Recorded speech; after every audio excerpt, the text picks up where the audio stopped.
Welcome to Win-Win Island, a cooperative board game where making win-win deals is the key to victory. You have been elected the leader of your island village. As leader, you can make the lives of your friends and neighbors better By traveling through your island's unexplored areas and discovering all the treasures it has to offer.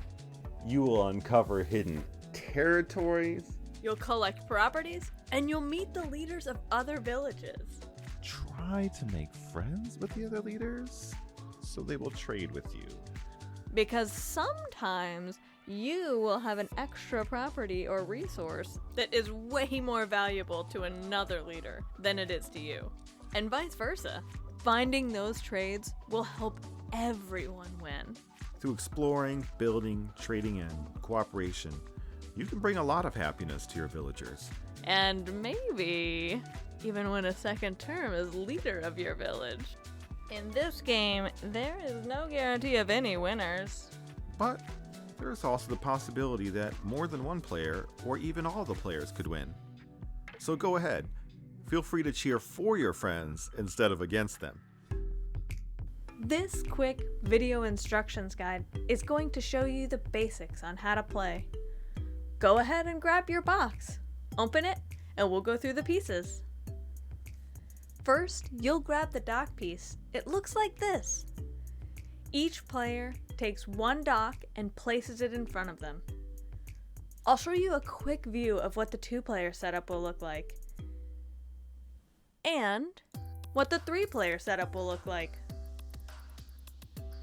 Docks are a space on the board, and that is where your player token will start. But the dock has another special ability.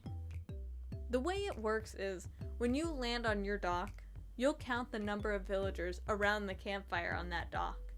Then, you'll move forward that same number of spaces. If you're visiting another player's dock, you may pay a leader action card face down to its owner to use their dock ride ability. Let's grab a blank player token. It starts out empty on top, so draw a random villager token from the bag or find one that represents you as a player and place it on top of your player token. Then, place your player token on your dock. Now let's talk more about the rest of the villager tokens and how they are the object of the game. They represent a person that you have made happy in your village, so they're excited to vote for you in the next election. You will earn one every time you pass your dock, as you make circles around the board. When you earn a villager token, you will put your hand in the bag of villagers and pull one out at random. On your dock, you'll see places for villagers numbered 1 through 10, and as you earn villager tokens, you'll place them there. If you collect 10 villagers around your campfire before the leader action card draw pile is gone, then you win re-election and win the game. Now let's go back to the box and grab the territory cards. We got a quick preview of their circular layout earlier in the video, but now we're going to go into more detail. If you're playing a two-player game, you'll shuffle territory cards and you'll put 10 between each dock. If you're playing the three-player game, you'll shuffle 24 territory cards and you'll put 8 between each dock. It's important that people do not know what is under these cards. They should remain a mystery until they're discovered. There will be territory cards that are left over, and these should also be kept face down and separate from the rest of the game. Next, let's grab the leader action cards. For a two-player game, you will need 35. For a three-player game, you will need all 50. Make sure to shuffle these cards into a stack and place them in the middle of the board. Remember, you must keep your leader action cards secret so that you can decide what card to play without everyone knowing exactly what you have. When you use leader action card sets, make sure to create a discard pile that faces up in the middle of the board so that you don't accidentally add more cards to the draw pile. I won't read all of the cards here in the instructions because they do a good job of explaining exactly what they do. You will end your turn by drawing a leader action card. In the box, you will also find an optional item you can use, called an order of turn card. This is just to help you remember in what order to follow the steps in every turn. When your turn begins, step number 1 will be to produce resources if you have at least one paired group type. The second step will be rolling the die, and the last step is to end your turn by drawing a leader action card. As you travel around the island clockwise, you will sometimes land on an undiscovered territory. When you do, flip it over to reveal its mysteries. When you flip over a territory, there are 2 possible territory types that you can discover. One type is non-ownable territory. They will trigger an event. These cards will remain where they are, and you cannot own them. They will signal on the card what you will do. The other type is territory that you can own, when you are the person that discovers it. When you gain a property, your player token will remain on the spot the territory card was revealed until your next turn. Think of this as floating in the water between 2 spaces. You will physically pick up your new property and connect it to the closest side of your dock. As you gain new properties, your village will build out from your dock in both directions. As you take turns rolling the die and moving your player token around the island, you will start collecting a variety of different property group types. You will need to collect at least 2 of the same group type in order to start producing resources. Any other unmatched property on its own produces nothing, but you can think of it as supplying your village, but not producing an excess left over for you to trade. But every additional property you own of that same type produces resources every round. So 2 properties matched up produce 1 resource. 3 produce 2. 4 produce 3. 5 produce 4. And 6 produce 5. Pull out the resources and lay them out so that all players can take resources when they get enough properties to produce them. These are the resource types in the basic set: metal, energy, wood, graduates, and loans.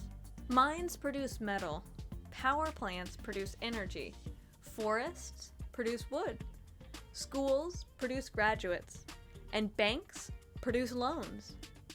Resources give you extra abilities so that you can get around the board quicker and win the game. You can learn exactly what each resource does by reading it, or by watching the second section of this video. The only exception is the tourist attraction that you don't have to match up. However, it doesn't produce resources. It has another special ability.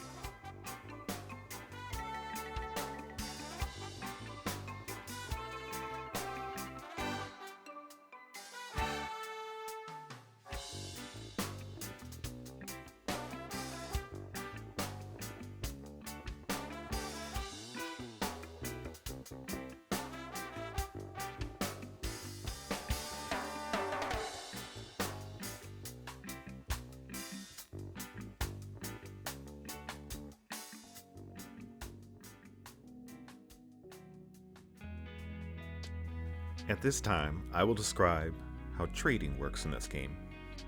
Sometimes you'll get lucky, and you'll naturally discover 2 or more of the same group type. But the other way you can pair up property group types is by trading with other players. You can trade with other players when you share space with them, or you are on their dock or property, or they are on your dock or property. The only things that you can trade are property cards and resources. Nothing else. But it's important to note that a house or business that is already built on a property that is traded goes along with it. Gifts are not allowed. Each participant in the trade must have at least 1 item for the trade. Okay, so when you're first starting off trading, it might be a little bit challenging to come to an agreement with the other player. Just remember that counteroffers are part of the spirit of the game. They're both acceptable and encouraged. And feel free to think creatively. You don't just have to trade territories for territories or resources for resources. You could mix and match a combination of both. To make successful trades, You will be looking for win-win for both players. For example, if a trade helps both players match up 2 or more of the same property type, they will both produce more resources. So that's a win-win for both of them. It's even usually a win for the rest of the players because it will increase the strength of the game's overall economy. Before you get started playing, there's an item in the box that I still want to tell you about. This. It's called a roll token. There's a few different ways that you can start your turn with an extra roll or movement ability. And when you do, place the roll token on your dock to remind you to take the original roll that everyone gets automatically every turn. And those are all the necessary parts of the game. Now, you should know enough to get started. If you want, you can pause the video and come back when you're ready to hear A, the rule details of each resource, and B, the various rules that you can ignore at first, unless you are a clever innovator trying to break the game. Let's return to the box and, as promised, let's pull out those resource cards. We briefly discussed resources in terms of trading and territories, but now it's time to get into more detail. When you are producing resources, you can use them at any time during your turn. Or you always have the option to save them or trade them or use them later. Let's look at the metal resource first. Metal can be made into many helpful items that can allow you to complete a task more precisely. Metal is produced when 2 or more metal mines have been collected by the same player.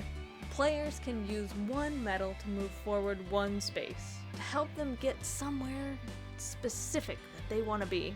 You can only use metal once per roll. It could be before the roll or after the roll, but this means you cannot use 2 metals in a row. There must be a true roll that comes between each of the uses of a metal resource. Now let's look at the resource energy. Energy will allow your village to get more done.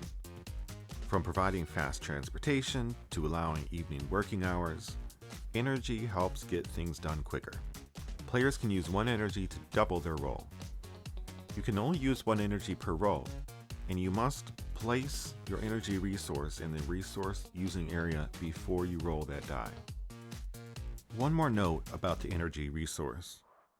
An energy will also double other effects that have to do with your roll. For example, if you are in a space that allows you to add +5 to your roll, and you use energy before you roll, that +5 is worth twice as much, because the entire number is doubled. So this is what would happen. If you rolled a 6, the first thing you would do is add the +5 to make 11, and then you would double that. So your final movement distance will be 22. Now let's look at the resource graduate. A graduate is produced when 2 or more schools have been collected by the same player. Businesses are the backbone of your island's economy, and you will need graduates to build them. The graduate resource is one of those resources that will require you to collect more than 1 before you can use its ability. You must use 3 graduates in order to build a business on your property, which will remain there for the rest of the game. Anytime you land on your business, you may roll again. If you land on another person's business, you may pay them 1 leader action card face down to use their business. One more rule about businesses. You can only build 1 business on each property. Now let's look at the resource wood. Building houses is a long-term investment in your village, and you will need 2 units of wood for each house. Once built, the house will remain there for the rest of the game. Houses function a lot like businesses, except that a house allows you to add +3 to your roll anytime your player token is on your property with that house. If you land on another player's house, you may pay them 1 leader action card face down to use their house. One more rule about houses. You can only build 1 house on each property. Next, let's look at the resource called a loan. Think of loans as investing in other property types to increase their production. You can use 2 loans to double production of any property type you own.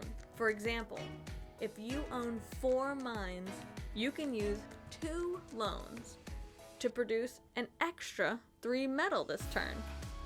So you will have produced a total of 6 metal this turn. The loan resource is produced when 2 or more banks have been collected by the same player. 2 more quick rules about loans. If you have enough loans, you can double production of multiple property types during your turn, but only once per property type. And you cannot use loans on the bank properties. Finally, I will share some rules that you don't need to know to begin playing, but you might want to know them eventually. I'll call it the appendix. There are 2 leader action card sets that allow you to move backwards, the helicopter and the ambulance. But using abilities to go backwards past your own dock so you can pass it again does not result in earning an extra villager token. Nice try though.